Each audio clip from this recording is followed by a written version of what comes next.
1 Pedro, capítulo 1, versos a partir do 18 até o verso 10 do capítulo 2.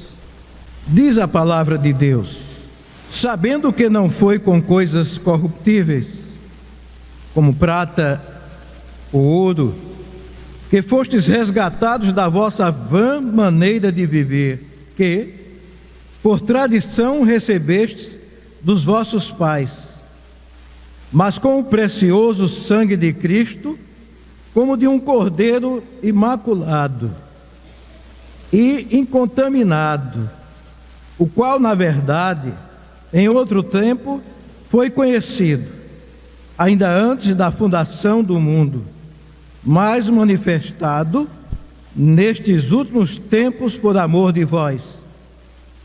E por ele credes em Deus, que o ressuscitou dos mortos e lhe deu glória, para que a vossa fé e esperança estivessem em Deus, purificando a vossa alma na obediência à verdade, para a caridade fraternal, não fingida. Amai-vos ardentemente uns aos outros com um coração puro, sendo de novo gerados, não de semente corruptível, mas da incorruptível, pela palavra de Deus, viva e que permanece para sempre. Porque toda carne é como a erva, e toda a glória do homem como a flor da erva. Secou-se a erva e caiu a sua flor, mas a palavra do Senhor permanece para sempre. E esta é a palavra que entre vós foi evangelizada.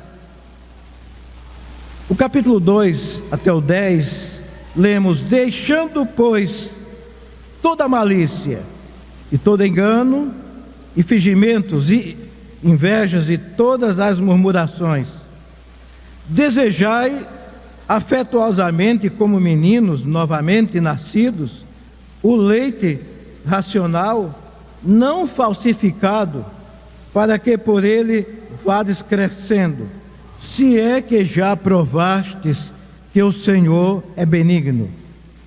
E chegando-vos para ele, a pedra viva, reprovada, na verdade, pelos homens, mas para com Deus eleita e preciosa. Vós também, como pedras vivas, sois edificados casa espiritual e sacerdócio santo, para oferecerdes sacrifícios espirituais agradáveis a Deus por Jesus Cristo. Pelo que também na Escritura se contém: eis que põe em Sião a pedra principal da esquina, eleita e preciosa, e quem nela crê não será confundido.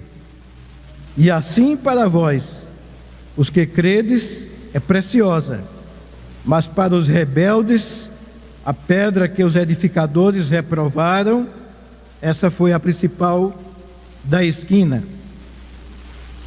e uma pedra de tropeço e rocha de escândalo para aqueles que tropeçam na palavra, sendo desobedientes para o que também foram destinados. Mas vós sois a geração eleita, o sacerdócio real, a nação santa, o povo adquirido, para que anuncieis as virtudes daquele que vos chamou das trevas para a sua maravilhosa luz. Digam comigo esse último verso: mas vós sois a geração eleita, o sacerdócio real, a nação santa, o povo adquirido, para que anuncieis as virtudes daquele que vos chamou das trevas para a sua maravilhosa luz. Amém? Meus irmãos, o texto é longo, evidentemente, mas Quem passa muito tempo sem falar tem uma tendência de querer recuperar o tempo que não usou a palavra. Então, eu tenho a manhã toda para falar com os irmãos. Amém? Mas eu não vou fazer isso. Evidentemente que nós temos o programa.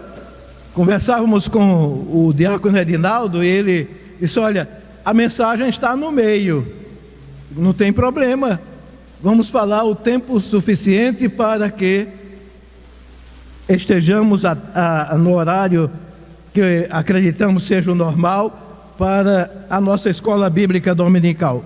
Mas, meus irmãos, a natureza da igreja é o que nós pretendemos trazer, que pretendemos pensar com os irmãos.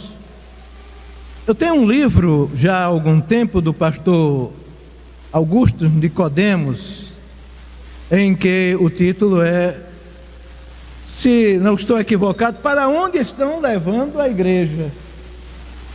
O Dene está lá no final e Dene, é isso, Dene? E o pastor Hernandes Dias, ele esteve recentemente na Igreja Presbiteriana Central e trouxe um tema correlato a este, falando do encaminhamento que está sendo dado à igreja do Senhor. E eu não sei porquê, mas dentro de mim há uma preocupação grande a respeito de como está caminhando a igreja. Eu não estou dizendo a igreja batista, a igreja a qual eu faço parte, mas a igreja evangélica. A igreja evangélica. Há poucos dias falávamos com um dos pastores de Caruaru, de uma das maiores igrejas, e ele disse, conversando com ele sobre a escola bíblica dominical, este é o mês da nossa EBD, aqui, na Igreja Batista, e ele dizia que a sua igreja tem 2 públicos. De manhã são uns irmãos e à noite são outros.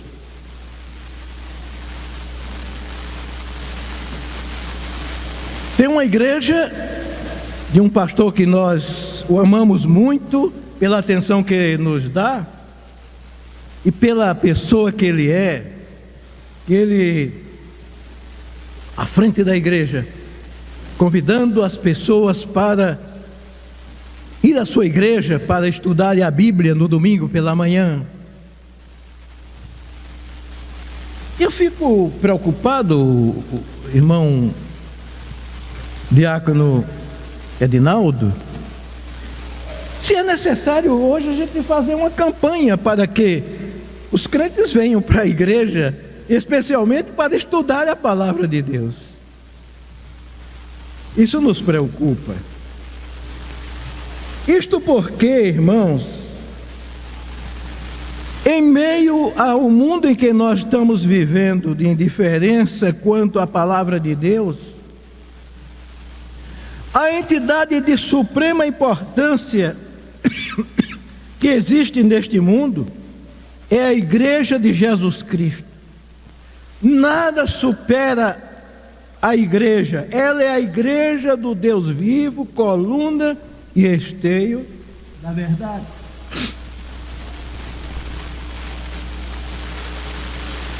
Ela é a reunião dos salvos, chamados do mundo para uma vida de que tudo se faz novo. E aí perguntaríamos, e qual é a missão da igreja, afinal? A missão da igreja é proclamar ao mundo as virtudes daquele que vos chamou das trevas para a sua maravilhosa luz. E é por isso que eu pedi aos irmãos a gentileza de repetirem o último verso do texto da carta de Pedro, não é? 2:9, o verso 9. Mas vós sois a geração eleita, o sacerdócio real, a nação santa, o povo adquirido, para que anuncieis as virtudes daquele que vos chamou das trevas para sua maravilhosa luz. Irmãos, esta é a igreja, esta é a missão da igreja. O autor desta carta, Pedro, era um momento difícil. Aqueles seguidores do Cristo, do cristianismo, eles passavam por situações difíceis. Os tempos eram difíceis. E Pedro, chamado por Cefas, um dos primeiros discípulos de Jesus, ele foi convocado por Jesus, ele entre os primeiros. Eu não vou contar a história, o relato da vida de Pedro, mas os irmãos sabem quem é Pedro. Sabe a forma como Pedro se comportava dentro entre os discípulos? Mas ele teve uma transformação extraordinária no encontro com Jesus, depois da ressurreição. E agora estava ele, Pedro, em Roma. Tudo caminhava para Roma. Era a capital do império, era o centro do império. E lá na sua companhia estava Marcos, o autor do Evangelho, que tem o seu próprio nome, Marcos, Evangelho de Marcos. E também estava com ele Silvano, ou Silas. Acredita-se que sabemos a origem do Pedro, um pescador, um homem rude, creio sem nenhuma formação, mas tinha o Silas que escreveu, foi o copiador do que foi relatado por Pedro. Pedro, ele foi trabalhado por Deus, por Jesus. Não é mais aquele Pedro que o negou 3 vezes. O Espírito Santo deu uma lavagem, limpou mesmo, e agora é um discípulo de Jesus com todas as características de alguém que fora transformado. E ali ele diz para Silas o que devia dizer, escrever. E o Marcos, o evangelista, e o Silas, eles foram companheiros de Paulo nas suas viagens. E apesar certamente já de uma idade avançada, continuavam na obra, estavam realizando o que tinham de realizar como seguidores de Jesus. Qual foi o objetivo dessa carta? Lendo o versículo 1 do capítulo 1 desta carta, que aliás, essa é uma carta pastoral. Lendo-a, observamos que Pedro estava preocupado com um grupo, com aqueles seguidores de Jesus. Precisavam de orientação, de apoio doutrinário, precisavam daquele apoio pastoral. E essa é uma carta pastoral. E no verso 1,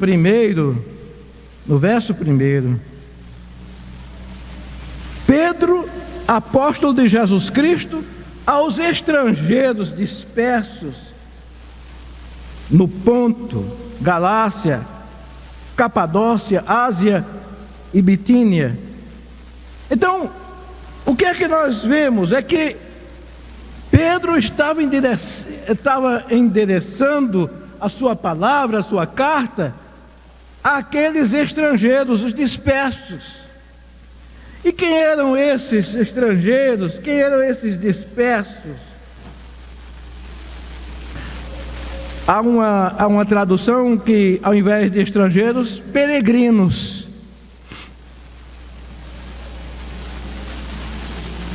E nós estávamos meditando sobre essa carta, lendo-a. Então, os estrangeiros, os peregrinos, eram aqueles que estavam num determinado lugar de passagem, por pouco tempo, não eram dali, eles estavam de passagem. Então, é aí que Pedro dirige a estes irmãos peregrinos ou estrangeiros dispersos, não é? Essa carta.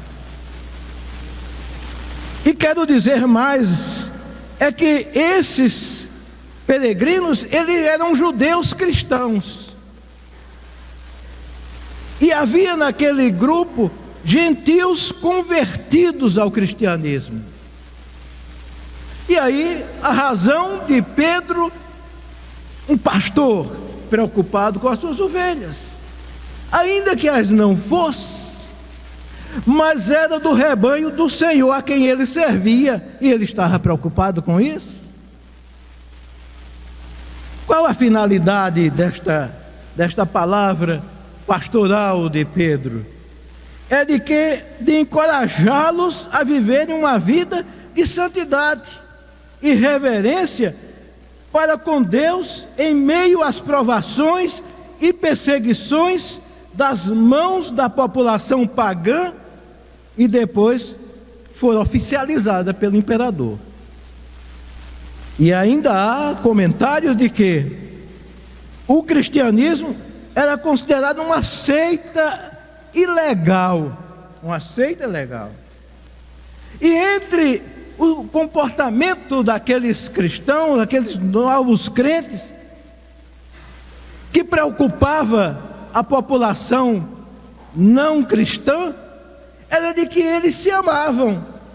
Havia um chegar perto, de estar juntos, que impressionava. Então isso trazia para aqueles não cristãos uma preocupação. O que é que leva essa gente a ter esse carinho, esse estar perto sempre? E ainda entre as questões levantadas por não cristãos, é de que estes, vejam, na celebração da ceia, a ceia foi criada, foi determinada pelo próprio Jesus Cristo. E eles estavam seguindo, eles estavam fazendo aquilo que os apóstolos ensinaram. E esses não cristãos, eles ficavam preocupados, eles não aceitavam, era que os irmãozinhos diziam, como nós o fazemos, que estamos tomando o sangue de Cristo. Só que é verdadeiro? Não, é um vinho como qualquer outro, mas é o simbolismo do sangue de Cristo. E isso irritava. Eles ficavam realmente enfurecidos com aquela forma de tratamento daqueles peregrinos, aqueles estrangeiros. No versículo 17 do capítulo 1, ela diz assim: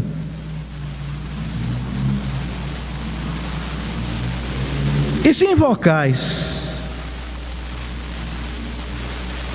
por Pai aquele que, sem acepção de pessoas, julga segundo a obra de cada um, andai em temor durante o tempo da vossa peregrinação, dessa caminhada. Você está caminhando, você não está no lugar onde você vai permanecer, você está caminhando. Então, andai em temor durante o tempo da vossa peregrinação. E por que temor? Parece que a palavra temor, ela nos traz um sentido de medo. Não é assim? Mas não é este o sentido. Mas é que essa palavra, ela nos traz confiança e obediência. Se voltarmos lá para o livro de Atos, naquele episódio de Ananias e Safira, não é?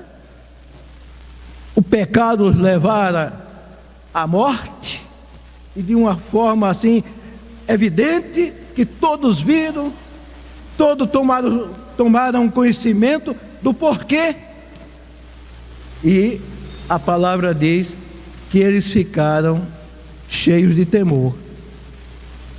Agora, podemos duvidar do poder deste Deus a quem servimos? Não. Então, é buscar em tudo a confiança no Deus que pode todas as coisas e que julga, e ter obediência, confiança e obediência neste Deus. É o que nós devemos ter. No verso 18 diz assim: sabendo que não foi com coisas corruptíveis, como prata ou ouro, não é o dinheiro, que fostes resgatados da vossa vã maneira de viver, que por tradição recebestes dos vossos pais. Irmãos, nós estamos diante de algo muito sério.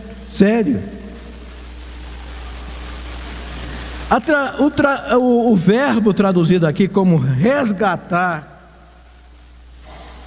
nos leva à maneira de libertar-se um escravo pagando-se o preço em dinheiro. Era o que se fazia na época. O resgate, paguei o resgate, então estava livre, ele agora é meu.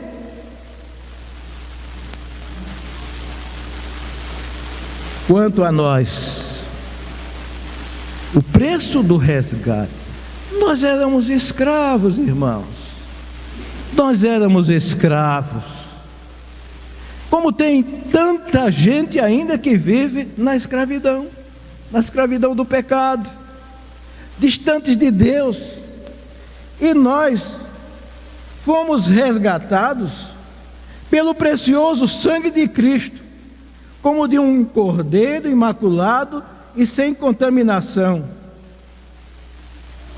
Ele pagou o preço. Esse foi o preço.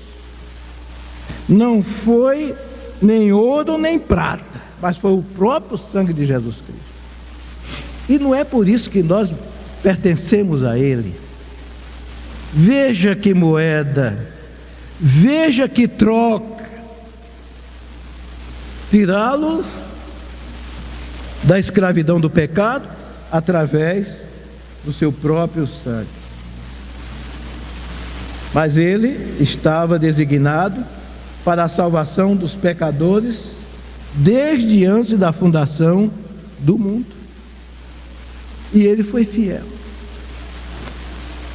Nós acabamos de vivenciar a chamada Semana Santa, e é um momento em que não só evangélicos, mas os cristãos em geral, eles voltam para todos aqueles acontecimentos, tudo aquilo que se passou até a crucificação, a ressurreição do Cristo.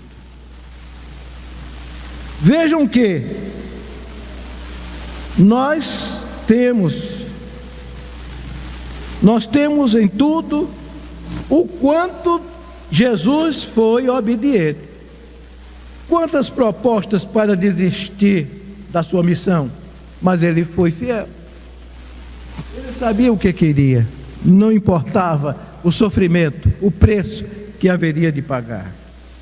E por mim e por você, ele entregou a sua própria vida. O versículo 22: purificando a vossa alma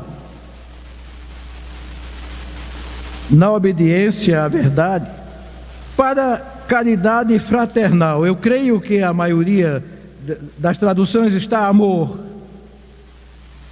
fraternal. A minha Bíblia é caridade fraternal, não fingida. Amai-vos ardentemente uns aos outros com um coração puro.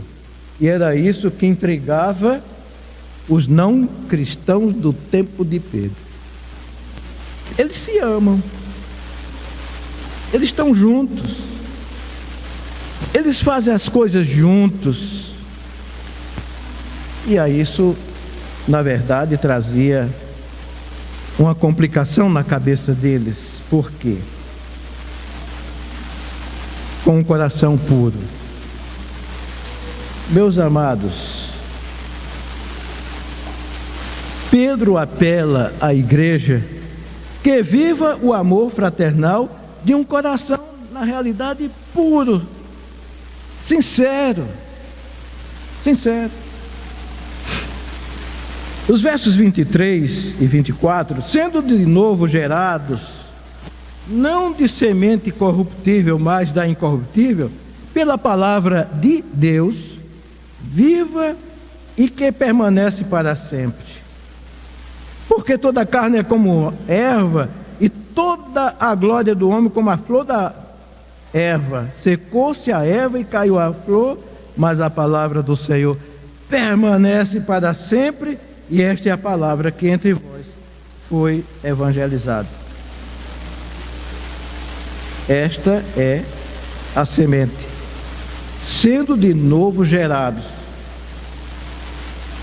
Eu não sei se essa palavra ela está conduzindo os irmãos ao sentido de que foram renascidos, gerados, renascidos, sendo de novo gerados, não de semente corruptível, mas da incorruptível, pela palavra de Deus, viva e que permanece para sempre. Essa palavra, ela não morre, ela não para, ela não tem um momento de aqui estancou, não, ela é para sempre. O verso 25 diz: mas a palavra do Senhor, ela permanece para sempre. E esta é a palavra que vós foi evangelizado, que entre vós foi evangelizado. Então, não temam. É como se dissesse aquele grupo: não há nada errado aí, não há nada criado pelos homens, mas é de Deus. E eu não sei se essa palavra, ela poderá chegar ao seu coração, à igreja nesta manhã, não é?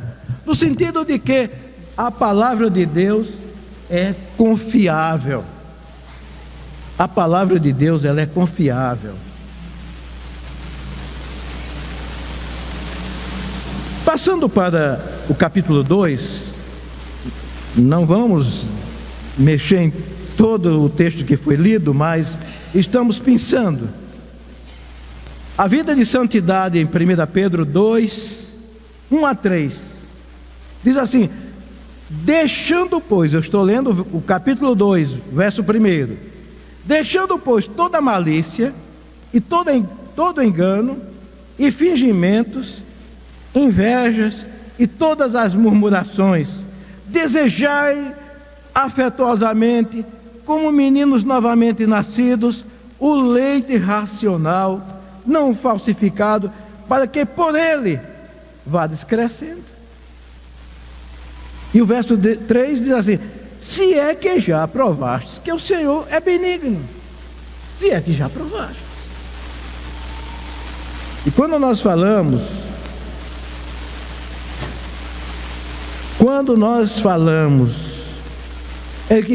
de que nós somos uma nova criatura,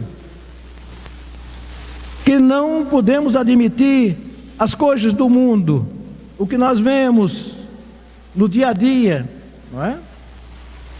Mas, como novas criaturas, recém-nascidas, nós devemos nos alimentar do puro leite espiritual.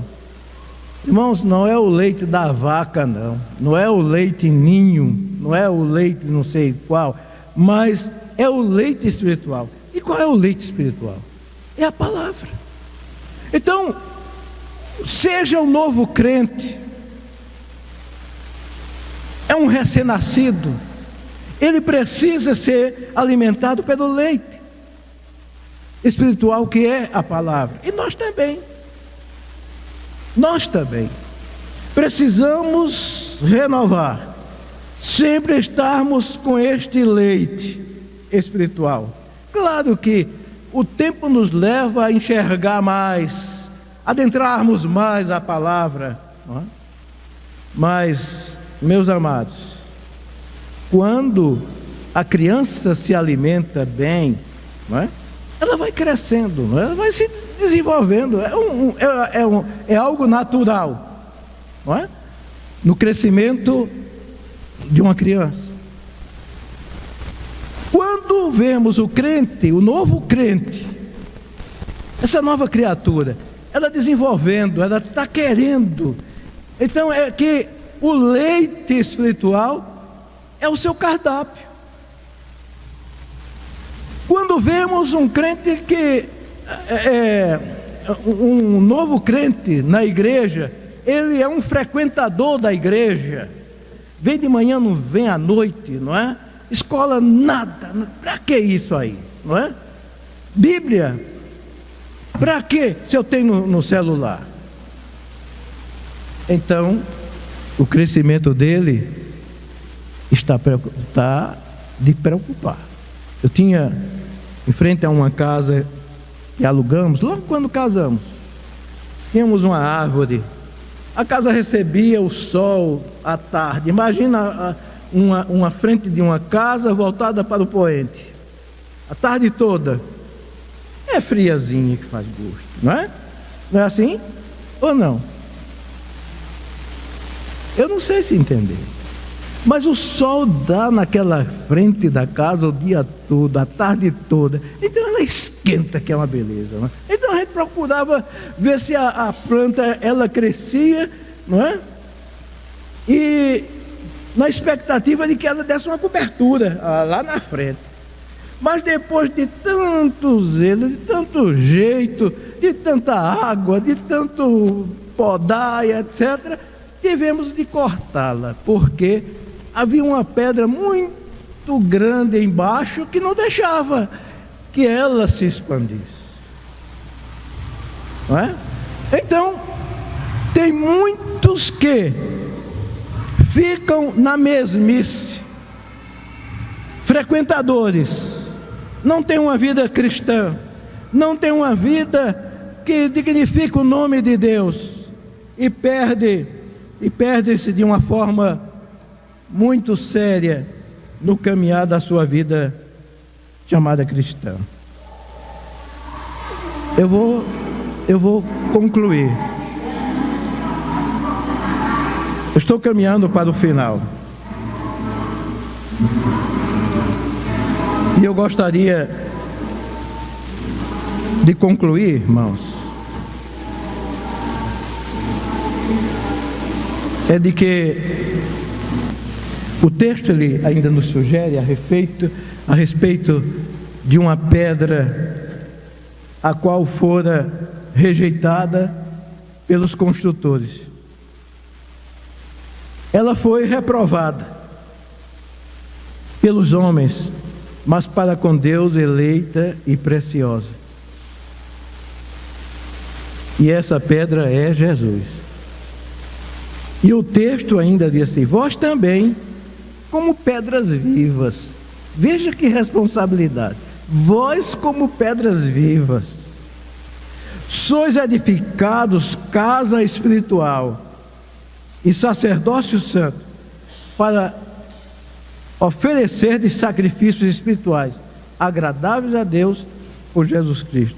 Pelo que também na Escritura se contém: eis que põe em Sião a pedra principal da esquina, eleita e preciosa, e quem nela crê não será confundido.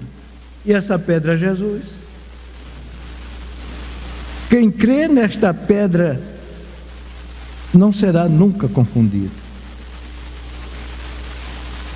E assim, para vós os que credes, é preciosa, mas para os rebeldes, a pedra que os edificadores reprovaram, essa foi a principal da esquina, e uma pedra de tropeço e rocha de escândalo para aqueles que tropeçam na palavra, sendo desobedientes, para o que também foram destinados.